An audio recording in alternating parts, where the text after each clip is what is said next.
Hello viewers, আসসালামু আলাইকুম। কেমন আছেন আমার প্রিয় ভিউয়ার্স? অবশ্যই ভালো আছেন। আজ আমি আপনাদের একটা নুডলসের একটা আনকমন খাবার নিয়ে আসলাম। নুডলসের আমি একটা নাম দিয়েছি নুডলসের পান্তুয়া। আমরা মিস্টার নুডলস দুইটা নিলাম, ছোট ছোট যে প্যাকেটগুলি আছে ওই প্যাকেটগুলি ওগুলি প্রথমে সিদ্ধ করব, একটু ভালো করে সিদ্ধ করে নেব। পানিটা উতরানোর পর এটাকে ছেঁকে নিব, ছেঁকে নিয়ে ঠান্ডা পানি দিয়ে দিব। ঠান্ডা পানি দেওয়ার পর আসল কাজে, এটাই হচ্ছে যে আমাদের নুডলসের নেক্সট পার্ট। ভিউয়ার্স, আমার ভিডিওগুলো কেমন লাগে অবশ্যই জানাবেন। ভালো লাগলে অবশ্যই একটা লাইক দিবেন, কমেন্ট করতে ভুলবেন না প্লিজ। ভিডিওগুলি পুরো ওয়াচ করবেন, আপনারা মাঝে মাঝে হাফ ওয়াচ করে ছেড়ে দেন। আচ্ছা, আসুন আমরা এখন নুডলসের ভিতরে ডিমের সাদা অংশ, দুইটা নুডলসের জন্য দুইটা ডিমের সাদা অংশ দিব। এটাতে ডিমের সাদা অংশটা দিব আমি। প্রথম ডিমটা ভাঙার সময় একটু হলুদ অংশটা ভেঙে গেছে, তো এরপর আমি আরেকটা ডিমের সাদা অংশ ইউজ করব। দুইটা ডিমের সাদা অংশ আমরা এখানে ইউজ করব। কুসুমটা দিবেন না, আমি কুসুমটা ভেঙে ফেলছি। সাদা অংশটা ইউজ করার পর যেই হলুদ অংশটা আছে ওটা আমরা রেখে দিব। এরপর ওটাতে একটু স্পাইসির জন্য কাঁচামরিচ দিব, লবণ দিব এবং টেস্ট মেকার দিব। দিয়ে এটাকে ভালো করে পুরা ডিমের এটাকে সাদা অংশটাকে ভালো করে নুডলসের সাথে মেখে নিব, যাতে করে ভালো করে জিনিসটা মাখা হয়। কারণ আমি যখন এটা চুলাতে দিব, এটার এক সাইডে কোনো সাইডে যদি ডিমের সাদা অংশটা না ইউজ হয়, তাহলে ডিমের ফ্রাইটা ভালো করে হবে না। এজন্য আমরা এটাকে ভালো করে ডিমের সাদা অংশটাকে নুডলসের সাথে মিক্স করে দিব।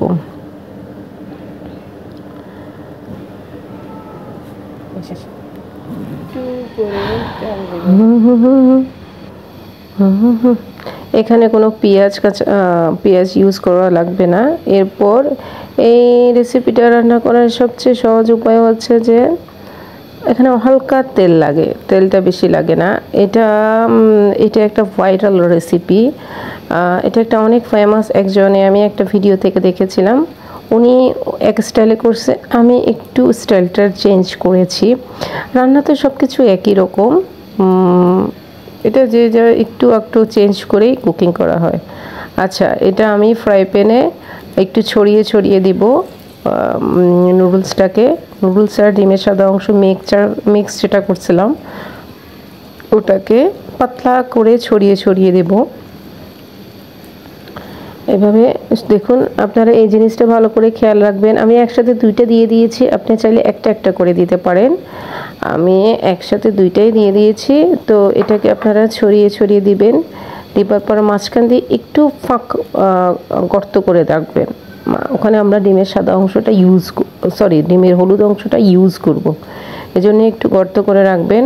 এখন দেখুন, আমরা ডিমের হলুদ পাটটাকে মাঝখানে দিয়ে দিব। ভিউয়ার্স, ভালো করে খেয়াল, এটা কিন্তু খুব সফট হাতে করতে হবে।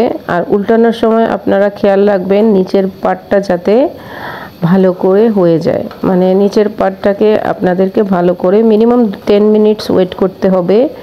আমরা মিডিয়াম আছে এটাকে হওয়াবো। আপনারা খেয়াল রাখবেন নিচের পাটটা যাতে ভালো করে হয়ে যায়। এরপরে আমরা এটাকে, আমি 10 মিনিটস পর্যন্ত ওয়েট করছি। আমি একটু তবু উল্টে দেখছি এটা ঠিক করে ওঠানো যাচ্ছে কিনা। আপনারা ওয়েট করবেন কিছুটা। এরপরে নুডলসটাকে উল্টিয়ে দেবেন। নুডলসটাকে উল্টানোর সময় খুব সফট হাতে, দেখুন এখনও হয়নি, খুব সফট হাতে উল্টাতে হবে। খেয়াল রাখবেন ভিউয়ার্স, এটা আপনি এখন দিয়ে চাট করে উল্টিয়ে ফেলেন তাহলে নুডলসটা কিন্তু ভেঙে যাবে। দেখুন এখন একটু লাল হয়ে আসছে। আমি এখন নুডলসটাকে দেখেছেন কি সুন্দর করে উল্টানো হয়ে গেছে।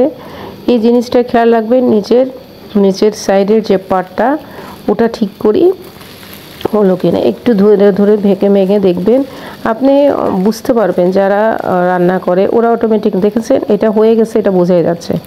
এভাবে করে উল্টিয়ে দিবেন। উল্টিয়ে দোনো পাটটাকে উলট পালট করে একটু রেড রেড করে নেবেন, একটু গোল্ডেন কালারের করে নেবেন ভালো করে। এই খাবারটা খেতে না অনেক মজা, বিশেষ করে বাচ্চাদের জন্য টিফিনে দিতে এটা অনেক ইজি। বাচ্চারা চামচ দিয়ে নুডলস খাবার দরকার নেই, আপনি ভেজে দিবেন, ওরা হাত দিয়ে খেয়ে বাস। আর এই খাবারটা বাচ্চারা অনেক বেশি পছন্দ করে। ম্যাক্সিমাম বাচ্চারা নুডলস খেতে পছন্দ করে, নুডলস এমন কোনো বাচ্চা নেই খায় না। এটাকে একটু আপনারা রেড কালার করে নেবেন। আমার নুডলস করাটা হয়ে গেছে।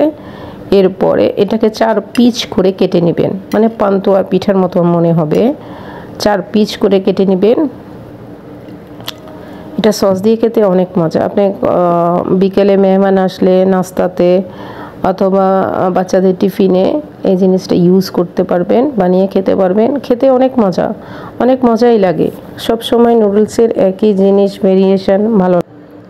এভাবে কেটে সুন্দর করে পরিবেশন